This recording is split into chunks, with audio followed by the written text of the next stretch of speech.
දෙවියන් වහන්සේ තමන් ස්වරූපයෙන් මනුෂ්‍යයා මැවූසේක.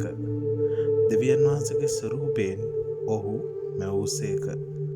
ස්වාමියෝ දෙවියන් වහන්සේ භූමියේ දූවිල්ලෙන් මනුෂ්‍යයා සාදා ඔහුගේ නාස්පුඩු තුළට ජීවනයේ හුස්ම හෙළූසේක. එවිට මනුෂ්‍යයා ජීවමාන ප්‍රාණයක් විය. පුරුෂයාද ස්ත්‍රියද කොට ඔවුන් මැවූසේක.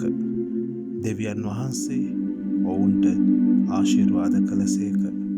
ඔවුහු මුහුදේ මත්ස්‍යයන් කෙරෙහිද ආකාශයේ පක්ෂීන් කෙරෙහිද තිරිසනුන් කෙරෙහිද මුළු පොළොව කෙරෙහිද පොළොව පිට බඩගා යන සියල්ලන් කෙරෙහිද ආණ්ඩු කෙරෙත්වයි කීසේක.